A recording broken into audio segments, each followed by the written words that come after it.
Hello everyone. तो आज आपको सुप्रीम कोर्ट में पता चल ही गया होगा कि ऑल्दो हमें डिसीजन पता चल गया है कि रीनीट नहीं होने वाला है। और काफ़ी टाइम से ये चल रही थी कि क्या होगा क्या नहीं होगा। अब मैं आपको डिटेल में बताता हूँ आज क्या हुआ। तो जो हमारे पटिशनर थे, मतलब जो रीनीट के पक्ष में थे, उनकी मैं फ़ोटो आपको स्क्रीन में दिखाता हूँ। इन्होंने बहुत सिंपल सी तो नहीं, इन्होंने बहुत कॉम्प्लिकेटेड कर दिया केस को, क्योंकि इनसे लीक के बारे में पूछा गया था। लेकिन इन्होंने बहुत ज़्यादा मतलब फेलियर बता दिए एनटीए के। बहुत से फेलियर हैं जो कि आपको आज पता चलेंगे हमारे सिस्टम में होते हैं। इन्होंने एक मेन फेलियर बताया कि सीकर के सेंटर में काफ़ी बच्चों के जो रैंक थे वो ज़्यादा आए थे।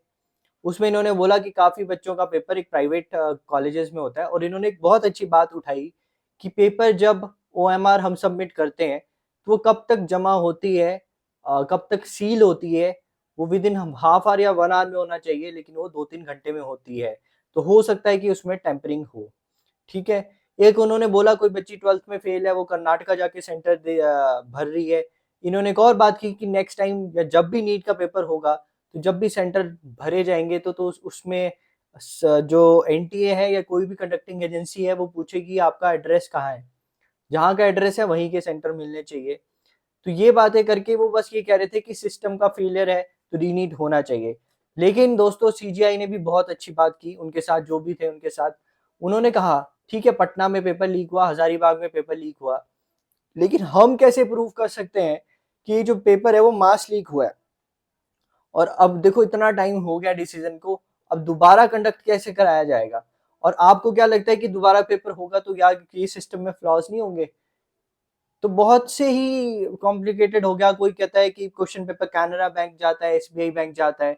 अब कहीं ऐसा हुआ झज्जर सेंटर में, जहाँ जो पेपर देना चाहिए था कोई और पेपर दे दिया। एक पेपर रिजर्व रहता ही है जिसको एमएनओपी वाला कहते हैं।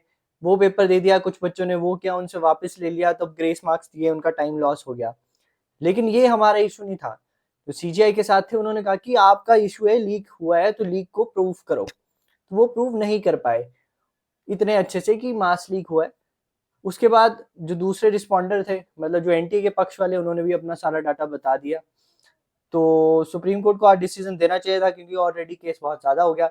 लेकिन वहाँ से एक लेडीज़ ने केस उठाया, वो जो एक एटम वाला जो क्वेश्चन आया है जिसपे बोनस मिला है, और जिसमें 2 ऑप्शन करेक्ट किए हैं, जिसकी वजह से जो बोनस 61 टॉपर्स हो गए हैं, उसमें से 44 ऐसे लोग हैं जिनके सेकंड और फोर्थ का जो आंसर है उसमें प्रॉब्लम है।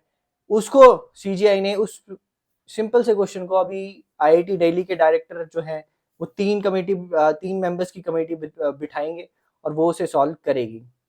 और एक बहुत अच्छी बात की, एक वहां से नीचे पिटिशनर वाली साइड से एक लॉयर ने, उन्होंने कहा सीजीआई आप जो भी डिसीजन बताएंगे उसे हम एक्सेप्ट करेंगे। पर मैं एक बात कहना चाहूंगा, मान लो किसी इंसान को ट्यूमर है, अगर किसी इंसान को ट्यूमर निकलता है और आपके पास रिपोर्ट इनकंक्लूसिव आती है, तो क्या आप कीमोथेरेपी देंगे उसको कि नहीं देंगे। तो उसने कहा कि डॉक्टर तो जरूर उसे कीमोथेरेपी देगा, क्योंकि वो रिस्क नहीं ले सकता अगर मैं उस ट्यूमर को ऐसे छोड़ दूं, और यदि वो ट्यूमर निकले तो आगे जाके क्या काम करेगा, क्या खराबी करेगा। तो इस तरह सीजीआई, हमें नहीं पता कि ये जो पेपर लीक हुआ है, ये मतलब अभी जो हमें लीक के एविडेंसेस हैं वो क्या है, इनकंक्लूसिव है। तो बेटर ये रहेगा कि हम रीनीट कराएं। पर दोस्तों, आई डोंट थिंक सो ये रीनीट की फेवर में है। कल फाइनल डिसीजन आने वाला है, और इसको ड्रामा को, इस मूवी को ओवर कर दें तो ज़्यादा बेटर है, ताकि बच्चे अपनी नेक्स्ट तैयारी करें। Thank you friends.